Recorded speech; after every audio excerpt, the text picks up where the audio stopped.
Could you imagine that this is not a real person? This is not a portrait of a supermodel. It's an AI generated image, which is also 4K, completely free without paying a cent, and it is also private. You can run it on your own system without any restrictions. Just look at the level of details in this image. This is a 4K image, and you can see the level of details in this image is actually amazing. I mean, look at this strand of hairs. Look at these irregularities in the direction of the hairs, and look at the face. Look at the structure of the face. Look at the lips and the nose and the eyes. The level of eyes is actually straight, which a lot of models nowadays, even nowadays, struggles to generate images with that level of structures and that level of detail. And yeah, look at this beautiful image of this this portrait. Look at beauty. Look at it and how it actually looked like. Wow! I mean, I'm actually impressed by this model. But this is only one of the images I generated with this model. And as a test, I generated different images to see if the model is really capable of generating different type of images. Here you can see another image which has a 2K resolution. It's not 4K, but it's still really good. Do you see that?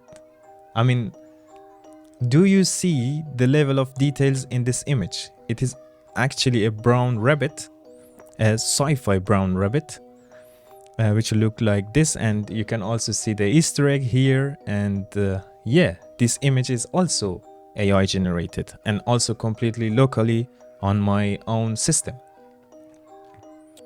And yeah, as you see, the model is also capable of generating images of animals, and it is a it's super realistic images. And yeah, you can see even different textures with the different reflections levels is actually really nice, and it looks really good. I also generated another type of images, for example, for the paintings. And look at this, voila! This is another image which is actually an impressionistic style of image. As you see in the details of this image, the level of details is absolutely stunning. If I didn't tell you that this image is AI generated, you couldn't guess that it's AI generated. You could actually print this image and use it as a poster in your room or as a decoration for your room. But it is AI generated, and all you have to do is giving the model your prompt, your specific prompt, and the model generates for you such a beautiful image. I also tested with generating another type of images. It is another image which is actually generated by this model, and here I actually paid more attention to the level of details, tiny details in the image. For example, here, as you can see, the flowers, those roses looks amazing. Do you see the different layers in those roses, especially this one? Look at this beautiful rose. And yeah, also you could see the level of details here in the shadows and the reflections of the lightings, and actually the direction of the lighting is also matters here. It should actually present the sun, and you can see the shadow matches the objects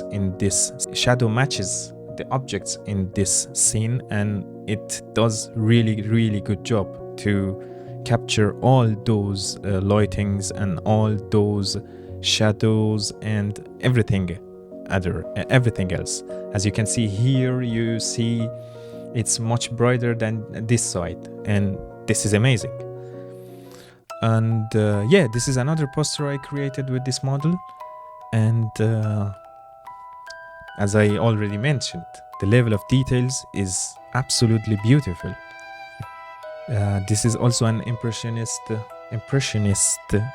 style of image, as you see here. If you didn't pay that much attention into the image, you couldn't say that it is AI generated, but it is AI generated, and there are a little bit of problems with the model. But if your prompt is well enough, if your prompt is detailed enough, you can generate or you can prevent those mistakes as well.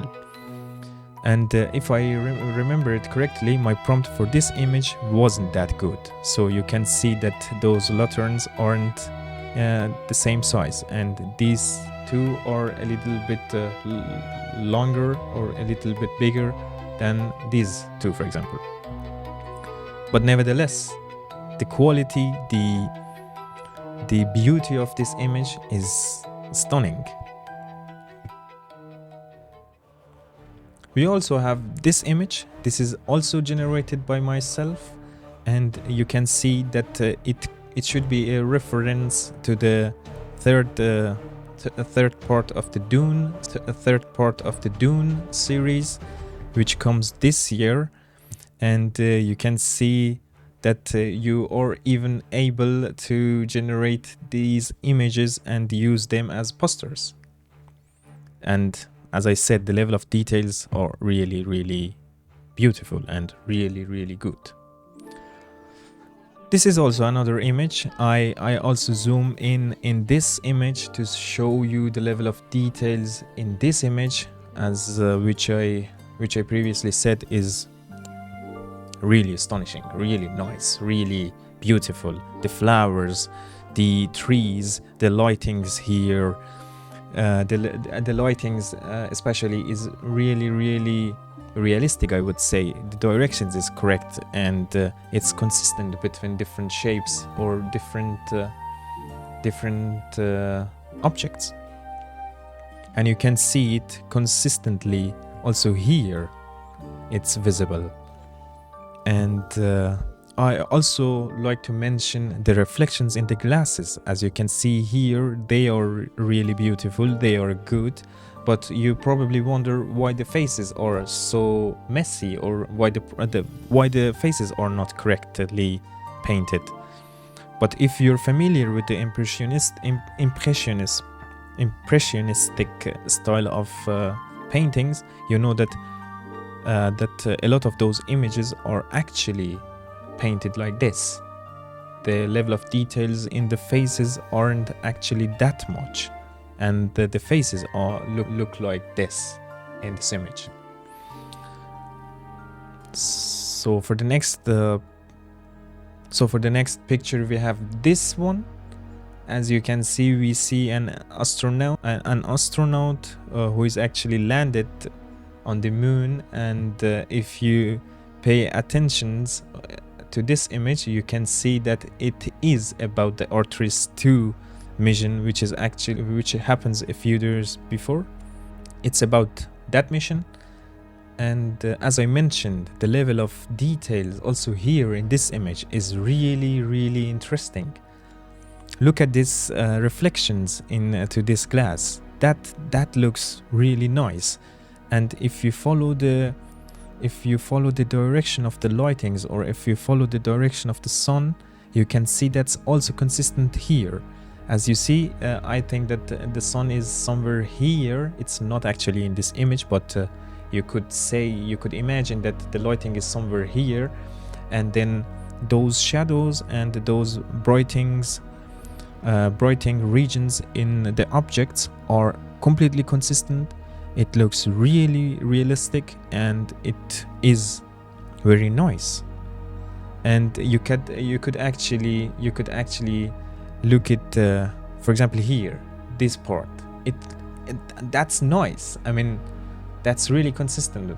A lot of models are not able to show or to demonstrate those level of details and the relationship between the shadow and the brighter region of different objects, or of surface of different objects. But you can see it's actually okay. in this model. Those are some of examples that I personally generated. Those images are generated by myself. Some of those. Now I would like to show you the graph and the workflow in the ComfyUI. This is actually the whole graph, which is responsible for generating those images. All what you need is actually described in this section, as you see in 3 different nodes. And first of all, you have to download those models. You need the diffusion model, which is the main model to generate those images. And you need also 3 different other objects or files to generate those images. This is the model we use for this tutorial, but you could also find you could also check out the original file and original weights given or following this link and downloading this model. And for this model we need 2 text encoders, which are the clip1 safe tensors and the T5XXL FP16, which is actually a bigger model than this one. If your graphic card is low tier, then I recommend to download this one. But if you have